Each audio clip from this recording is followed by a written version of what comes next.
Hello students, चलिए start करते हैं। चैप्टर नंबर 9 डिफरेंशियल इक्वेशन का इंट्रोडक्शन पार्ट इस वीडियो में करेंगे हम। तो सबसे पहले देखते हैं हम डिफरेंशियल इक्वेशन होती क्या है, किसको हम डिफरेंशियल इक्वेशन कहते हैं। तो सबसे पहले हम डिफरेंशियल इक्वेशन देख रहे हैं।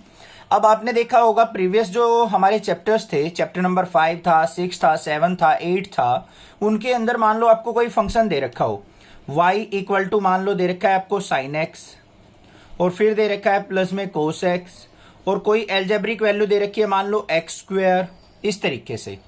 तो इसको अगर मैं डिफरेंशिएट करता हूं, differentiate with respect to x, differentiate with respect to x, तो क्या लिखेंगे? y का डेरिवेटिव क्या हो जाएगा? dy by d x. Sine x का क्या हो जाएगा? Cos x. कोस एक्स का क्या हो जाएगा? माइनस का साइन एक्स, और एक्स स्क्वायर का क्या हो जाएगा? प्लस का 2x। तो ये जो निकल के आएगी ना हमारी, किसी भी इक्वेशन को डिफरेंशिएशन करने के बाद जो इक्वेशन बनेगी उसी को हम क्या कहते हैं? डिफरेंशियल इक्वेशन कहते हैं।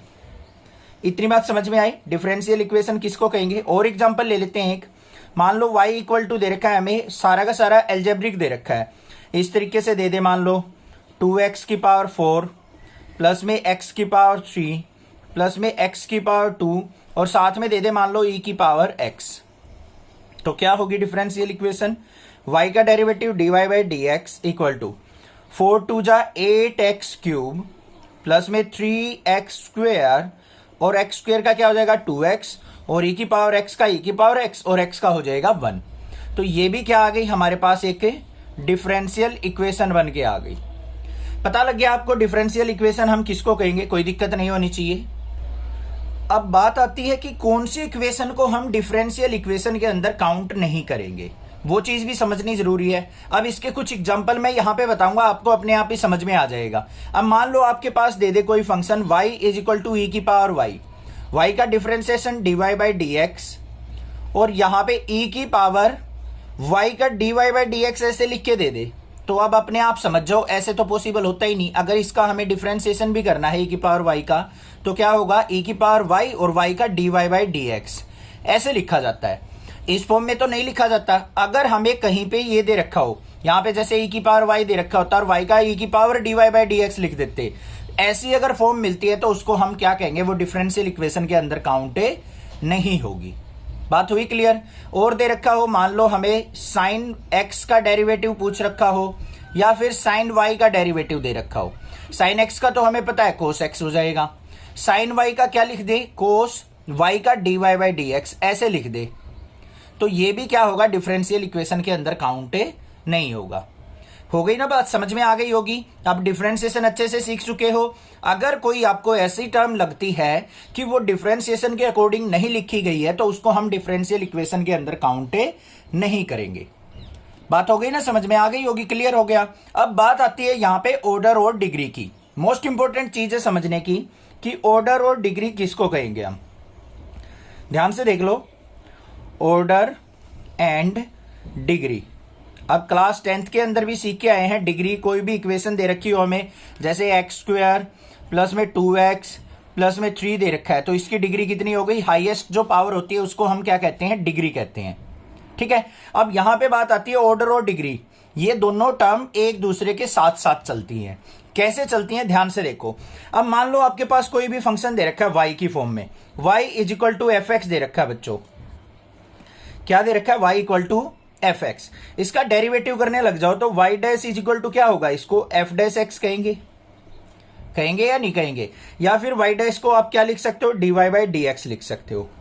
कितने ऑर्डर डेरिवेटिव है ये जल्दी बताओ मुझे एक बार। ऑर्डर का मतलब होता है कितनी बार डेरिवेटिव किया आपने। 1 टाइम्स डेरिवेटिव किया है तो ये क्या हो गया? First order derivative. अगर सेकंड ऑर्डर डेरिवेटिव करते थे तो हम इसका दोबारा डेरिवेटिव लेते थे। क्या होगा? D square y by d x square is equal to y dash को क्या लिख लेते हैं? वाई डबल डैश, और एफ डैश एक्स को क्या लिखेंगे? F double dash x. ऐसे ही तो लिखा जाता है हमारा डबल ऑर्डर डेरिवेटिव या फिर सेकंड ऑर्डर डेरिवेटिव। अगर थर्ड ऑर्डर डेरिवेटिव निकालना हो तो हमें क्या करना पड़ेगा? इसका दोबारा फिर डेरिवेटिव क्या हो जाएगा? डी की पावर 3y अपॉन में D X cube is equal to Y triple dash और is equal to F triple dash X. ये लिखा जाएगा। अब ध्यान से देखो, ये क्या है, फर्स्ट ऑर्डर डेरिवेटिव, ये सेकंड ऑर्डर, ये थर्ड ऑर्डर। अब किसी भी इक्वेशन का अगर आपको ऑर्डर फाइंड आउट करना हो तो आप इजीली देख के फाइंड आउट कर सकते हो उसका ऑर्डर, कि कितने टाइम्स उसका डेरिवेटिव हो रखा है, वही कहलाएगा हमारा ऑर्डर ऑफ डिफरेंशियल इक्वेशन। तो इसका ऑर्डर क्या है 1, इसका ऑर्डर क्या है 2 और इसका ऑर्डर क्या है 3। तीनों का ऑर्डर पता लग गया आपको। कोई इक्वेशन इस तरीके से दे रखी हो, मान लो यहां पे दे दे d² y by dx² plus में dy बाई dx और प्लस में मान लो दे दिया x इक्वल टू 0, ये दे दिया मान लो, ठीक है। अब इसका आपको अगर मान लो ऑर्डर बताना है तो ऑर्डर कैसे पता लगेगा, यहां पे हाईएस्ट डेरिवेटिव कौन सा है, ये 2 बार डेरिवेटिव हो रहा है, तो यहां पे ऑर्डर क्या हो जाएगा 2 हो गया।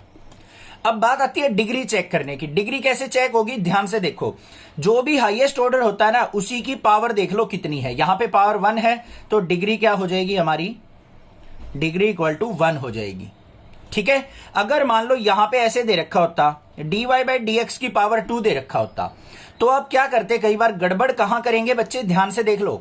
ऑर्डर तो आपने देख लिया, हाईएस्ट डेरिवेटिव 2 बार यहां हो रहा है, सिंगल डेरिवेटिव ये है, तो सेकंड ऑर्डर डेरिवेटिव हो गया, ऑर्डर हो गया 2। डिग्री क्या करते हैं, हाईएस्ट पावर देखने लग जाते हैं, यहां पे 2 लिख देंगे। बट आपको करना क्या है, जो भी हाईएस्ट ऑर्डर होगा ना उसी की पावर चेक करनी है कितनी दे रखी है। तो यहां पे हाईएस्ट पावर 1 है तो डिग्री क्या हो जाएगी हमारी 1 हो जाएगी। बात आ गई ना समझ में, क्लियर हो गया होगा ऑर्डर और डिग्री किस तरीके से आइडेंटिफाई करेंगे, कोई दिक्कत नहीं होनी चाहिए। बाकी क्वेश्चंस करेंगे वहां से सारी चीजें क्लियर हो जाएंगी। कई बार 1 नंबर में 2 नंबर में ये क्वेश्चन पूछ लिए जाते हैं।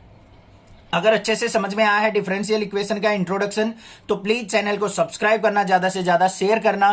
Class 8th 9th 10th 11th के बच्चों को भी नेक्सा क्लासेस के बारे में जरूर बताना। और आपके सपोर्ट के लिए मैं आपका दिल से धन्यवाद करता हूं। Thank you students for watching Nexa classes video.